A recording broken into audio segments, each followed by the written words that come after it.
দিনটা ছিল রোববার। আর আগের ভিডিওতেই তোমাদেরকে দেখিয়েছি মালিশকা ছিল আমার বাড়িতে। তো আমি চলে গেছিলাম সব্বাইকে নিয়ে পৃথিবীর সপ্তম আশ্চর্য দেখতে। তোমরা কি ভাবছো ৩ জনে মিলে ওয়ার্ল্ড ট্যুরে গেছিলাম? না ভাই, এত বাজেট আমার নেই আর এত পয়সা আমাদের কাছে নেই। আমরা চলে গেছিলাম কলকাতার ইকো পার্কে। চলো সেই গোটা ভিডিওটা আজ তোমাদের সাথে শেয়ার করি, আর সাথে গোটা ইকো পার্কটা তোমাদেরকে ঘুরে দেখাই। Hello everyone, welcome back to my channel Rupsa Chandrawal. কেমন আছো সবাই? তো আজকে রবিবার, আর চোখ মুখ দেখে বুঝতেই পারছো এখন আমি ফ্রেশ হইনি। মা বাড়িতে নেই, তাই টুকটাক বাসি কাজগুলো একটু সেরে নিচ্ছি। রান্না বান্না করবো, ব্রেকফাস্ট বানাবো।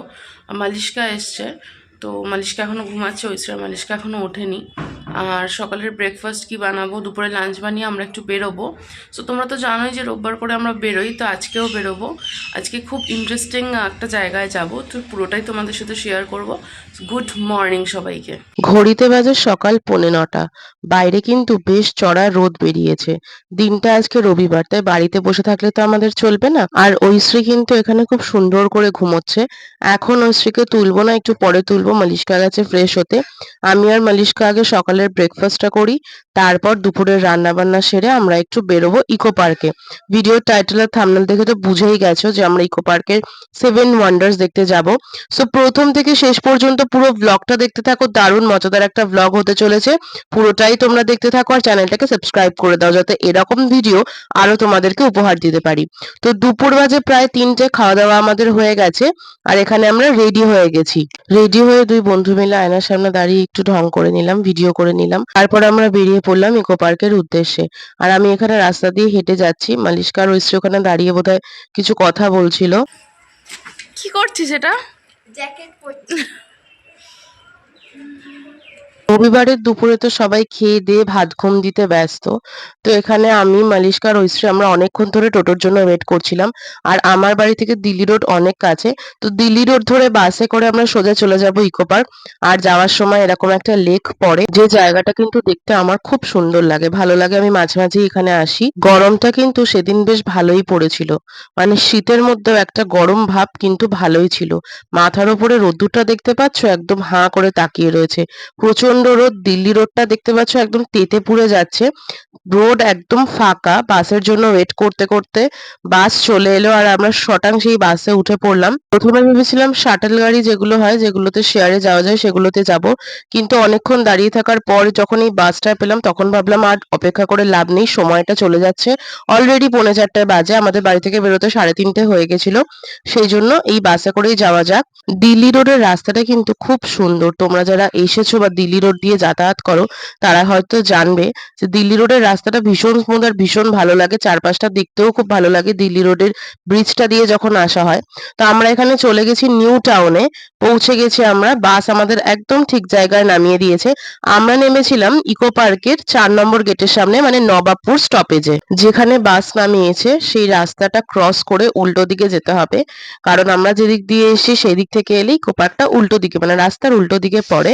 তো আমি এখানে সাবওয়ে দিয়ে যাচ্ছি। তোমরা তো অনেকেই জানো যে নিউ টাউনে ডিভাইডার নেই। নিউ টাউনের বেশিরভাগ জায়গায় কিন্তু ডিভাইডার নেই। আর এখন তো নতুন করে সাবওয়ে করে দেওয়া হয়েছে।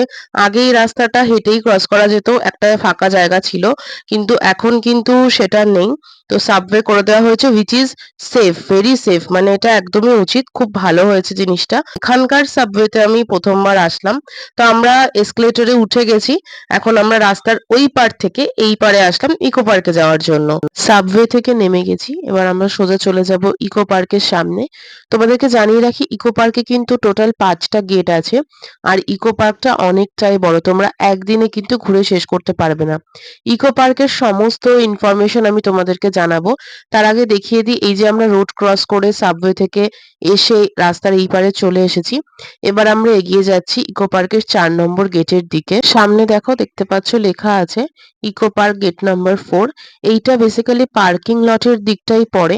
মানে ইকো পার্ক 1 নম্বর, 2 নম্বর, 3 নম্বর যেটা, সেটা হচ্ছে বিশ্ব বাংলা সরণির যে রাস্তাটা সেটার ওপরে। আর 4 নম্বর গেটটা তোমাদের বাঁদিকে ঘুরে গেলেই 4 নম্বর গেট তোমরা দেখতে পাবে। যেখান থেকে 7 ওয়ান্ডার্স এর যে জায়গাটা, সেটা একদম সামনে। সেই জন্যই বেসিক্যালি 4 নম্বরে আসা, না হলে আমরা এমনি 2 নম্বর, 3 নম্বর থেকেই ইকো পার্কটা ঘোরা শুরু করি। 4 নম্বর গেট থেকে তোমরা ঢুকেই বাঁদিকে দেখতে পাবে টিকিট কাউন্টার। কাউন্টার, এই জায়গাটা আমি দেখিয়ে দিচ্ছি। মালিশকা ওখানে দাঁড়িয়েছে টিকিট কাউন্টারে টিকিট কিনবে বলে। তো এখানকার টিকিট প্রাইসটা আমি তোমাদের বলে দিচ্ছি। আর ওই দেখতে পাচ্ছ সেভেন ওয়ান্ডার্স এর যে পিরামিড, তাজমহলের চূড়োটা সেগুলো দেখা যাচ্ছে। চলে এসেছে আমাদের টিকিট। ৩০ টাকা করে পার হেড, তিনজনের ৯০ টাকা করে টিকিট নিল। তো এখানে আমরা ইকো পার্কের ভেতরে ঢুকছি। ইকো পার্কে প্রবেশ করতে করতে চলো তোমাদেরকে ইকো পার্কের ব্যাপারে কিছু তথ্য আমি জানিয়ে দিই। ইকো পার্ক নিউ টাউনের অ্যাকশন এরিয়া 2 তে অবস্থিত, বিশ্ব বাংলা সরণির একদম পাশে। কলকাতা আন্তর্জাতিক বিমানবন্দর মানে নেতাজি সুভাষচন্দ্র বোস ইন্টারন্যাশনাল এয়ারপোর্ট থেকে প্রায় ১০ কিলোমিটারের ব্যবধানেই রয়েছে আমাদের কলকাতার ইকো পার্ক। আমরা ইকো পার্কে ঢুকে গেছি। আচ্ছা, এনাকে কি তোমাদের কারো চেনা চেনা লাগছে? এটা হচ্ছে আমাদের সবার পরিচিত ২০২০ করোনা ভাইরাস, যার মনে এখন প্রচন্ড দুঃখ, কারণ ওনার পপুলারিটি কমে গেছে। তো যাই হোক, করোনা ভাইরাসকে পাশে রেখে আমরা আবার এগিয়ে চললাম ইকো পার্কের দিকে। যেটার জন্য মেনলি এখানে আসা সেটা হচ্ছে সেভেন ওয়ান্ডার্স। তো চলো সেভেন ওয়ান্ডার্স এর দিকে যাওয়া যাক। আর ৪ নম্বর গেট থেকে ঢুকলে তোমরা এরকম কিছু দৃশ্য দেখতে পাবে। চারপাশটা দেখতে খুবই সুন্দর লাগছে, কারণ ইকো পার্কটা খুব সুন্দর করে সাজানো হয়েছে। যারা এখনো পর্যন্ত আসোনি তারা চটপট চলে আসো, আর যারা অলরেডি ঘুরে গেছো তারা না হয় আরো একবার ঘুরতে চলে আসো।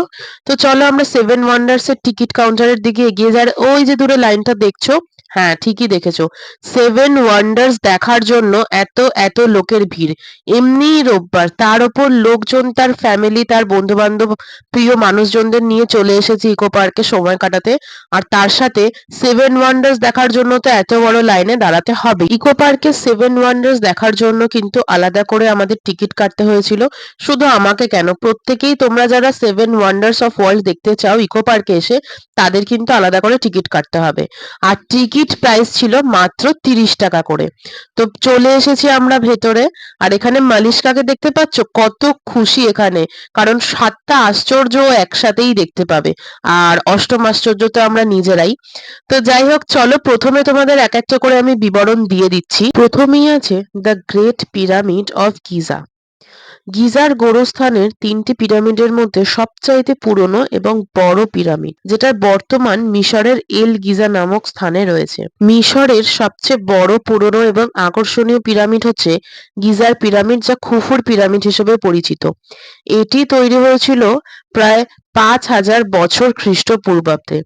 এর উচ্চতা প্রায় ৪৮১ ফুট। এটা তৈরি হতে প্রায় ২০ বছর সময় লেগেছিল এবং প্রায় ১,০০,০০০ শ্রমিক মিলে এটা তৈরি করেছিল। এবার চলে যাব আমরা দ্বিতীয় সপ্তম আশ্চর্যের দিকে। তার আগে তোমাদেরকে এখানে এই যে জলের ফোয়ারা চলছে সেগুলো একটু দেখিয়ে দিই। দূর থেকে বেশ সুন্দর লাগছিল, তাই ভাবলাম কাছে এসে তোমাদের সবার সাথে শেয়ার করি। ফোয়ারা থেকে ঝরে পড়া ঝিরিঝিরি জলের শব্দ, আর তার সাথে এরকম মনোরম প্রাকৃতিক দৃশ্য, সব মিলিয়ে কিন্তু তোমরা এখানে বেশ একটা অন্যরকম পরিবেশ দেখতে পাবে। আমরা ধীরে ধীরে পিরামিডের গর্ভস্থলে প্রবেশ করছি। এখানে একটা গুহা মতো ছিল, সেই গুহার ভেতরে কিছু একটা আছে যেটা আমরা এখনো জানি না। তো চলো ধীরে ধীরে গুহার ভেতরে প্রবেশ করা যাক। আর অরিজিনাল গুহার মতো কিন্তু এই গুহাটাও সত্যি বেশ অন্ধকার। আর মালিশকা এখানে আমাকে ভয় দেখানোর চেষ্টা করছিল। তো যাই হোক, এখানে অনেক লোকজন রয়েছে, ধীরে ধীরে এগিয়ে যেতে হবে। আর রাস্তাগুলো দেখতে পাচ্ছ খুবই সরু। গুহার গায়ে মানে দেওয়ালের মধ্যে কিছু চিত্রপট ফুটে উঠেছে, যেগুলো মিশরীয় সভ্যতার এক নিদর্শন। আমি সামনে থেকে তোমাদেরকে দেখানোর চেষ্টা করছি।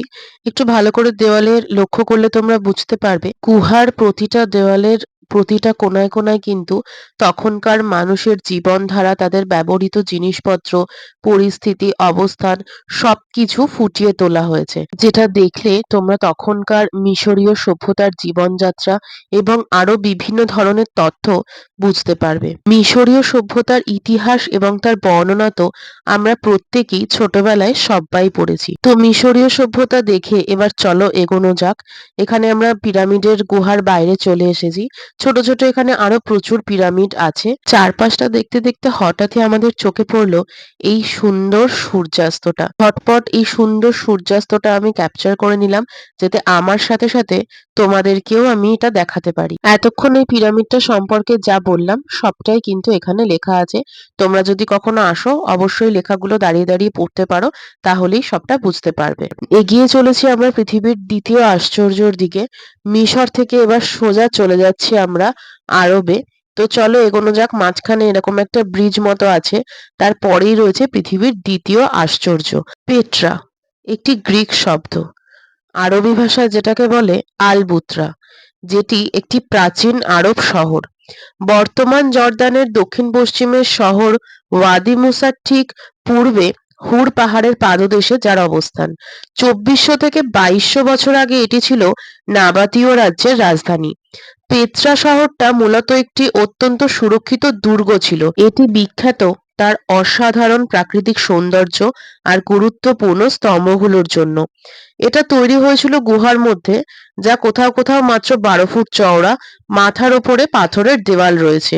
গুহার পাশে রয়েছে কঠিন পাথরের দেওয়ালের গায়ে প্রথিত সেই প্রাচীন দালান, যার মধ্যে সবচেয়ে বিখ্যাত হলো খাজনেত ফিরাউন নামের মন্দিরটি। মন্দিরটি ফারাওদের ধনভাণ্ডার নামেও পরিচিত। আরও রয়েছে এর মধ্যে অর্ধ গোলাকৃতি একটি নাট্যশালা, যেখানে প্রায় ৩,০০০ দর্শক একসাথে বসতে পারবে। পেত্রা শহরটির চারপাশে ছিল উঁচু পাহাড় আর একটি অফুরন্ত ঝর্ণাধারা। বেরিয়ে যাচ্ছি আমরা পেত্রা শহর থেকে। এরপর যাব আমরা আমাদের পরবর্তী ডেস্টিনেশনে। পেত্রা থেকে বেরিয়ে আমরা এরকম সুন্দর একটা ঝর্ণা দেখতে পেলাম, যেটা দেখতে কিন্তু অসাধারণ অপূর্ব সুন্দর লাগছিল। তার সাথে এই টলটলে জল, ভীষণ সুন্দর লাগছিল চারপাশটা দেখতে। মানে পেত্রা শহরের চারপাশে যে ঝর্ণাটা ছিল তখনকার সময়ে, সেটাই কিছুটা ফুটিয়ে তোলার চেষ্টা করা হয়েছে। তো চলে এসছি আমরা আমাদের পরবর্তী ডেস্টিনেশন, মানে আমাদের থার্ড আশ্চর্যের দিকে। ক্রিস্ট দ্য রিডিমার স্ট্যাচু, যেটি অবস্থিত প্রকৃতপক্ষে দক্ষিণ পূর্ব ব্রাজিলের রিও ডি জেনিরিওর শহরে। মূর্তিটি স্থাপন করা হয়েছিল ১৯৩১ সালে। এটার উচ্চতা প্রায় ৯৮ ফুট, আর এর যে হাতগুলো, মানে বাহুগুলি এই মূর্তিটার, সেটা প্রায় ৯২ ফুট লম্বা, মানে ওই ২৮ মিটার মতো। ১৯২৬ সালে এই মূর্তিটি তৈরি শুরু হয় এবং ৫ বছর ধরে এর নির্মাণ চলতে থাকে।